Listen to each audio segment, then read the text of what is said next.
شنیدم اینجا همه چیز داره. سلام. یه ساعت میخواستم برای ایران سیم کارت بخوره نخواد ریجستر بشه. اینجا ساعتی نداریم. چی نداری؟ یا خدا. بذار تو کلاش هستم بیام بیرون. 32 گیگ حافظه داخلی، اندروید 12، دوربین 8 مگاپیکسلی، قابلیت هات اسپات، کلی چیزایی که دیگه هم داره که بیا بریم پشت درش بیارم نشونت میدم. پشت نمیام. بیا فقط میخوام ساعت نشونت بدم. اینجا ساعت سیم کارت میخوره، این طرف هم دوربینش هست. چند تا از فیس واچ هم تماشا کنین. سرعت واچ واقعا عالیه. حالا بریم منوش هم مشاهده کنین. هر چی که بخواین میتونین پیدا کنین. یه موبایل هست برای خودش.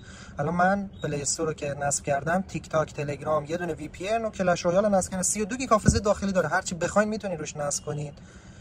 واقعا عالیه. حتی ستینگش رو مشاهده کنین، با موبایل هیچ فرقی نداره.